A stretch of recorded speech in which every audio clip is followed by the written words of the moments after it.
folks, and welcome to An Eclectic Humanist. Today, I think I'd like to continue the ruminations I began on Roe v. Wade last episode, and specifically to jump into some biblical questions, as well as some questions on the ethics of belief, which I think at the moment is not exactly a neutral question. Way back in 1877, William K. Clifford published an essay titled The Ethics of Belief, in which he argued that we're ethically responsible not just for the actions in which we engage, but also for the positions that we hold. Specifically, he argues that no belief that informs an action is ethically neutral, and that insofar as all beliefs inform actions in some way, we are ethically obliged to believe only things that are demonstrably true, and thus to reject beliefs that are not demonstrably true. Moreover, he argues that if we reach certainty through motivated reasoning rather than through honest investigation, we're also ethically culpable for both the content and the consequences of our beliefs, no matter how sincerely they may be held. He uses the example of a ship owner. The ship is aging and not in good repair, but is scheduled for departure on a transoceanic journey bearing a full cargo of emigrant families. The ship owner stands to make a tidy profit on the journey, and delays due to inspection and repair will be both long and costly. So he convinces himself that the ship is sound, reminding himself that it's already made many crossings without incident, and that Providence is benevolent. He comes to the sincerely held conviction that the ship is seaworthy, and sends her on her way with a light heart and a clear conscience, whereupon, partway through the journey, the ship sinks. Now, according to Clifford, the ship owner is culpable on two accounts. First, he's to blame for sending to sea a ship that is unfit to make the journey. In this regard, he shares the responsibility for all lives lost. But more basically, even had the ship made the crossing safely and subsequently been inspected and repaired, he would still have been ethically wrong in the way he went about coming to his sincerely held belief, as he did so by intellectually dishonest means, by motivated reasoning. It's largely in this context of being ethically responsible for our beliefs that I approach the question of access to abortion. And as discussed last episode and supported by reams of data elsewhere, the restriction of abortion rights does not and will not reduce incidence, but does, and will put women seeking this medical procedure at greater risk of injury and death. Those espousing these restrictions, then, regardless of the motivated reasoning they use to justify their position, also always bear the ethical burden of that harm. There is, by now, no excuse not to know this. There can therefore be no moral high ground for the anti-choice position. Righteous ignorance is still ignorance, oppression backed by mythology is still oppression, and a gold-plated turd will never smell like frankincense. To make things more concrete, what exactly are we talking about? Last episode, I answered this question with reference to the bearer of the uterus. Today, we need to take the fetus into account. And it's here that we're most likely to run into muddled thinking. So, for the sake of both clarity and expediency, let's discuss some terms. In their 1978 paper, Abortion and Rights, George and Sheila Grant go to great lengths to establish the humanity and the aliveness of a fetus in a human womb, and then take this humanity as a basis for according it the full slate of generally recognized human rights. Well, fine. There's a lot here that I agree with. A human egg fertilized by a human sperm cell can only produce a human embryo, which, moreover, should also be considered alive biologically speaking. That is, in the strictly biological sense, I grant that life begins at conception. The problem is, both of these issues are red herrings. They're complete distractions. No one disputes the biological humanity of a human fetus, or a human embryo, or a human blastocyst. And no one disputes that, even before viability, the being thus labeled partakes in the processes that biologists associate with life. So the fuck what? The question isn't, is it human, as if it might somehow be a chimp or an armadillo or a wombat. The question is it a person? Grant and Grant silently assume an equivalence between the two. But the equivalence is not self-evident and has not been in the Western philosophic tradition for a very long time. Human is a biological category, basically a descriptor, whereas person is a political, philosophical category, something that is accorded by virtue of criteria that vary from thinker to thinker and from tradition to tradition. And while we may take the two as equivalent in colloquial usage and allow a large degree of overlap, thus the effectiveness of this rhetorical move in popular polemics, to draw them into an unspoken equivalence is deeply deceptive. Consider how many humans have had their personhood denied over the course of history, whether for reasons of race, gender, religion, socioeconomic status, or some other arbitrary criterion. So the relevant question then might appear to be not whether the fetus is human, but rather whether it's a person. If it isn't, then there can be no contest between the interest of the fetus and the interest of the mother, and thus no argument against abortion. The interest of the mother by virtue of her personhood are preeminent. End of discussion. Many anti-choicers since the grants have recognized this, and so argue not that the fetus is human, but that it is in fact a person. So, for the time being, just for the sake of discussion, let's yield that ground. Let's just hypothetically accord the fetus personhood, and let's do it by whatever criteria you, the listener, use to define the term. And then, let's see where this concession leads. An obvious question that arises is, given a conflict of interests between two persons regarding a given set of resources, whose interests take priority? To answer this question, we need to establish what these resources are, but that's easy, isn't it? The mother's body. We're talking about the mother's body. That is all we are talking about. So, which person's interests take priority with that? Or, to put it another way, can your body be co-opted against your will and its resources forced to serve the interests of another, backed by the force of government and leaving you with no legal recourse and thus no bodily sovereignty? This is the real issue here, and it always has been. The sovereignty one has over one's own body, and the attempt by the religious right to usurp that. Let's posit an extreme case, just for illustration.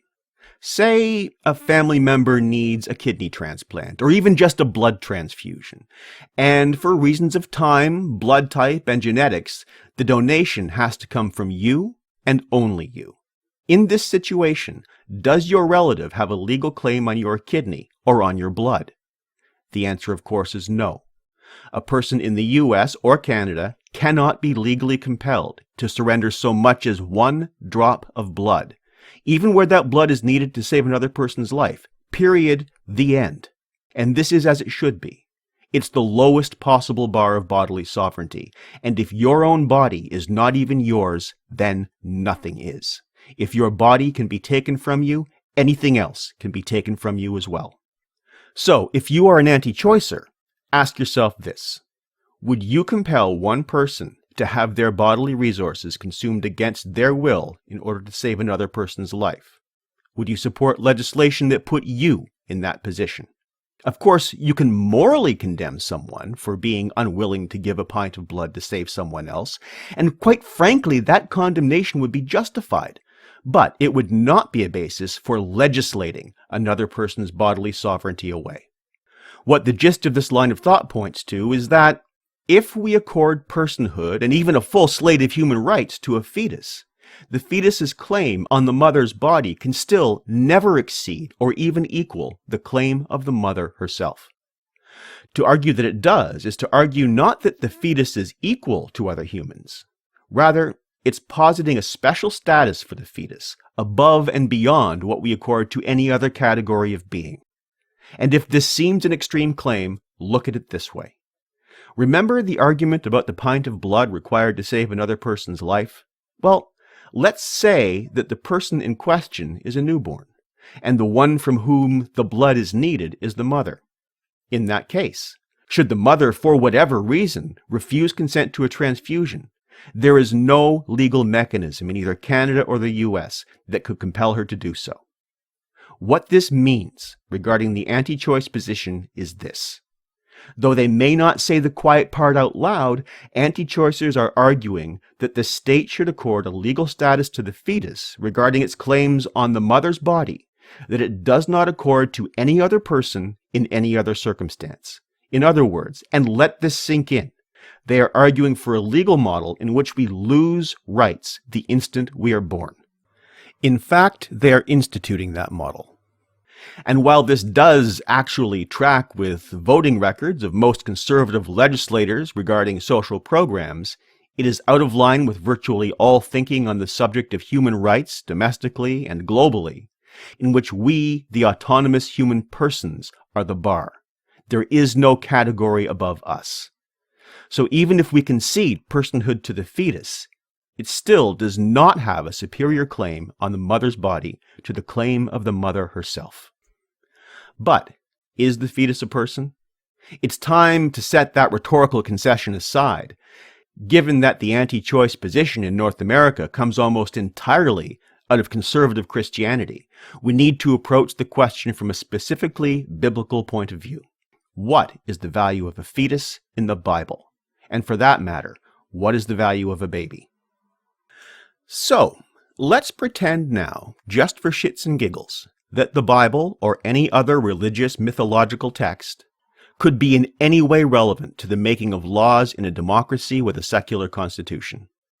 And let's even throw the anti-choicers a nice, big, juicy bone in the form of letting them keep whatever Bible bits they choose via the time-honored hermeneutic of cherry-picking. But while we're at it, just to keep things honest, let's also toss a few lemons into the pie. What does the Bible actually say about both babies and the unborn? When I was studying the Bible in grad school, I wrote a paper on every early modern English translation of Psalm 137, one of the Psalms of the Babylonian exile. It begins, "By the rivers of Babylon, there we sat down, and there we wept when we remembered Zion." And it concludes, "O daughter Babylon, you devastator, happy shall be they who pay you back what you have done to us. Happy shall be they who take your little ones and dash them against the rock." Lovely stuff, nice and visceral, and incidentally, there are versions in the Book of Common Prayer that include this psalm, but omit the conclusion. Apparently, Yahweh needs an editor, or at least a good spin doctor. But of course, there's more. There is always more. Well, I don't have time to address every passage in detail. Here are just a few examples of the way the Bible views babies. Numbers 31, verses 17 to 18 is a nice one, especially from a family values point of view, and we all know how the religious right loves their family values. Moses instructs his conquering army as they are about to commit genocide on the Midianites. "Now, therefore, kill every male among the little ones, and kill every woman who has known a man by sleeping with him, but all the young girls who have not known a man by sleeping with him, keep alive for yourselves." I'll avoid commenting on the likely fates of those young girls, those children lucky enough to be spared. That might be a subject for a future episode. So, moving on. Deuteronomy 2:34 is also quite heartwarming. "At that time we captured all the towns, and in each town we utterly destroyed men, women, and children.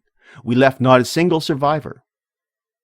Then, of course, there are the instructions for the Amalekite genocide in 1 Samuel 15:3. "Now go and attack Amalek and utterly destroy all that they have. Do not spare them, but kill both man and woman, child and infant, ox and sheep, camel and donkey."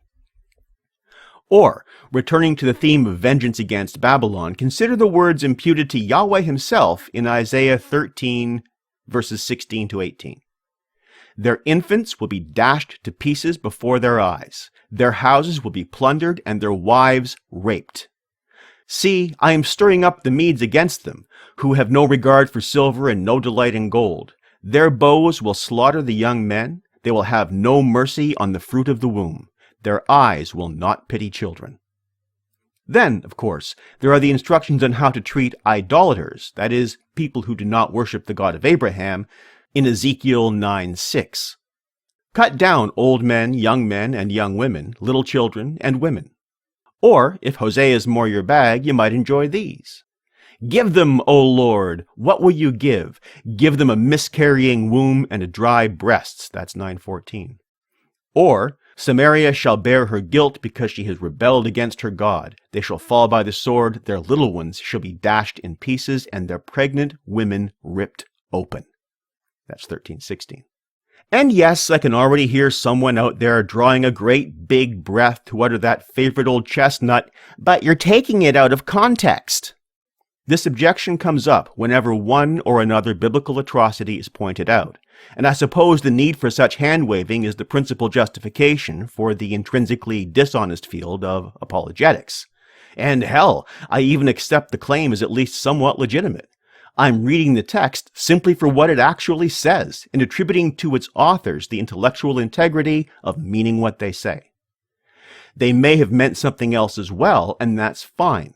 The Bible is a complex anthology of ancient myths, and mythology is almost always doing more than what you see on the surface. A lifetime of studying and teaching the myths of many cultures, Western and non-Western, polytheistic and monotheistic, has made this more than clear. But even at the most charitable, the writers cannot have consistently meant the opposite of what they said, and done so just at those times when their statements happen to most offend our modern sensibilities. The text says what it says, and the honest reader cannot make it say something else. In fact, an honest reader wouldn't even try. But on the topic of honesty, aren't there also passages in the Bible that suggest some notion of the sanctity of life? Yes, of course there are. I don't dispute that. Nor do I need to make my case, which is namely this. The Bible does not support the sanctity or special status of either babies or the unborn, and nowhere, I repeat nowhere, is a fetus accorded a greater standing than that granted to an autonomous person. Before wrapping up this part of the conversation, though, I'd like to go back to Numbers, particularly Numbers 5, verses 11 through 31. In this passage, the Lord, verse 11, is credited with speaking to Moses regarding a test to be performed on women suspected of adultery. The instructions involve a priest forcing a woman to drink a concoction referred to as water of bitterness in verse 19, that will induce a miscarriage if and only if she has had sex with someone other than her husband. According to the Lord, the priest is also to administer the following oath. If no man has lain with you, if you have not turned aside to uncleanness while under your husband's authority, be immune to this water of bitterness that brings the curse. But if you have gone astray while under your husband's authority, if you have defiled yourself and some man other than your husband has had intercourse with you, the Lord make you an execration and an oath among your people when the Lord makes your uterus drop, your womb discharge. Now may this water that brings the curse enter your bowels and make your womb discharge, your uterus drop. That's verses 19 to 22. After the forced ingestion of these bitter waters, the following passage sums up the results. When he has made her drink the water, then, if she has defiled herself and has been unfaithful to her husband, the water that brings the curse shall enter into her and cause bitter pain, and her womb shall discharge, her uterus drop, and the woman shall become an execration among her people. But if the woman has not defiled herself and is clean, then she shall be immune and be able to conceive children. That's verses 27 to 28. To sum up, what Yahweh says to Moses is this. If a woman is even suspected of adultery, she is to be forced by a religious official to consume a substance that will both induce a miscarriage, if the suspicions are correct, and, depending on how you read the text, maybe render her infertile. Can I get an amen? To a Bible-believing Christian, this is coming from the highest authority. These were Yahweh's words to one of his most important prophets. And as it turns out, we have a name for exactly the process described here. It's called a medical abortion, which incidentally is the method most commonly used in North America. So no, just no. The Bible does not support the claim that a fetus is equal to a born infant, let alone that it occupies a preferred status. Nor does it support a fetus's right to life where the interests of born persons are concerned, as long, apparently, as the interests in question are those of the mother's husband, or in other words, a man. That is, By the numbers, as it were, a woman is either an appropriate or an inappropriate vessel for a man's progeny, with no agency or legitimate interest of her own, even where her own body is concerned. Oh wait, this is starting to look familiar. Welcome to America. I bring this up, by the way, not to disparage Christianity or Christians broadly speaking. The current rabid emphasis on denying and repealing abortion rights is emphatically not necessary to Christianity. It's a virulent political position adopted by the religious right, with a morally and intellectually dubious history, relying on selective readings and exclusions of a mythological text. The absolute ban on abortion that conservative Christians have been striving for since 1973 is simply not biblical. Can you be a devout Christian and still support bodily sovereignty? Yes, you absolutely can. Many do. Even in the hyper-religious U.S., most mainline Protestant denominations, and even Catholics by a modest majority, support a woman's right to choose. It is, as mentioned in the last episode, mostly white evangelical denominations that are driving this attack on women, along with conservative Catholics, and therefore mostly conservative Christianity that needs to be opposed in this regard. Let them believe what they wish. They absolutely have that right. But no religious group, no matter how vocal, should be allowed to legislate its parochial little morality onto the bodies of others. And where they try, they must always be fought by whatever means are available. The alternative is a theocratic dystopia whose opening act is now upon us. So, to bring things back to where we began, Clifford puts it well. Beliefs are not ethically neutral, but come with responsibilities. In his words, no simplicity of mind, no obscurity of station can escape the universal duty of questioning all that we believe. And more importantly, he goes on, it is wrong always, everywhere, and for anyone to believe anything upon insufficient evidence. This part bears repeating. It is wrong always, everywhere, and for anyone to believe anything upon insufficient evidence. Anti-choicers talk about saving babies as an excuse for restricting access to safe abortions, but the evidence is against them. Their objective of restricting access to safe abortions does not reduce abortions, but does put poor and vulnerable women and many trans people at risk. Their claim is demonstrably false and thus ethically culpable not only in its effect, but in the intellectual failure that preceded it. And their position itself is therefore ethically bankrupt. Against them as well is the fact that drawing an equivalence, often silently, between the categories of fetus, or embryo, or blastocyst, and baby, for instance, or between human and person, is at best deceptive and often intellectually dishonest, I believe deliberately so. And finally, though there are certain passages in the Bible that might be honestly interpreted as granting some moral standing to the fetus, that standing is at best ambiguous and thus cannot support the absolute position that the Christian right is now imposing upon a society in which they are not only a minority, but a rapidly shrinking minority, and more on this next episode. On that note, though, I should probably sign off for today. I hoped to wrap up a couple of other lingering questions from the last episode. For example, what is actually going on, of which the current push from the religious right is just a symptom, and why I, a Canadian man, am weighing in on the matter at all, but it looks like these will require a third installment. If you've listened this far, thank you. I am genuinely grateful. And until next time, just remember, never concede the moral high ground to an anti-choicer. Their rhetoric may be about saving, quote, babies, end quote, but the effect of their actions is to control and otherwise harm women, already disempowered women, most of all. Don't let that happen. This really is a fight against theocracy, and it's been brewing for a very long time. So until next time, be safe, be informed, and be kind to each other.